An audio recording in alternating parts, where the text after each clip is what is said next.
we spent a few days wondering what was going to happen, and the Eagles were very sensitive about the perception that they were even considering the possibility of making a change. They would make fun of the Cowboys privately for putting out a statement that Mike McCarthy is coming back. Why do you need to put out a statement that a guy that's won 12 games in 3 consecutive years is coming back? The Eagles never put out a statement that Nick Sirianni's coming back, although you have to imagine there was at least a discussion, a consideration, and Sirianni had to come forward with a plan, more concrete than we just have confidence we'll turn this around, which is what he said to the reporters when he finally had his end-of-season press conference. You have to have something better than that, and it included concretely getting rid of both coordinators and replacing them with Kellen Moore and Vic Fangio. So I ask you this, which guy do you think is going to have the bigger impact on holding this thing together and allowing the Eagles to do this year what they were unable to do last year? They're both going to have a huge impact. I'm not trying to skirt the question here or get away from it. I'm just trying to put it in perspective. The defense is one of the most talented in football, and the last 7 or 8 weeks, what were they? The 31st ranked defense in football. I mean, it fell off planet Earth. So, I mean, my point is both sides need it, and we saw the offense, right? Jalen Hurts. Right, the offense itself, they didn't run the ball the same. It definitely seemed more simple than what we had seen.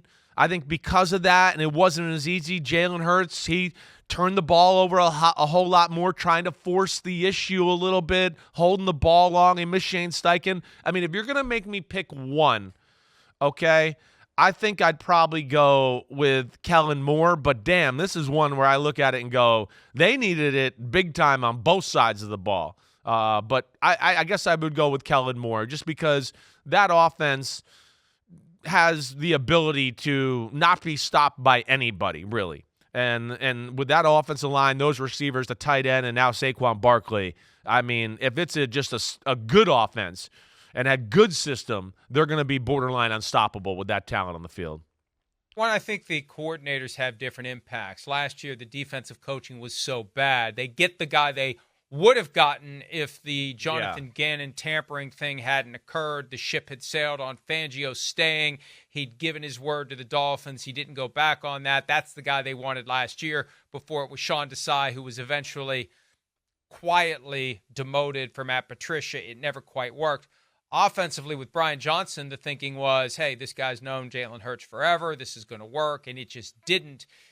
And I think Sirianni's trying to take a step back and be the head coach and not micromanage the offense and let Kellen Moore run things. But I think it's more critical that they get to the right spot with Jalen Hurts and A.J. Brown and make that offense work. The defense will take care of itself. The defense can't be any worse. It's only going to be better. The offense is where the dysfunction seemed to come from last year. Yes. So that's what they need to get under control. Yeah, I would agree with that.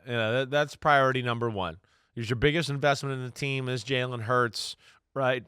The offense has a lot of big-time players, and you got to get that situation and that quarterback feeling like he's in control and he's the man again, and that's where I kind of give Kellen Moore the advantage in this conversation, but we both know both are really important.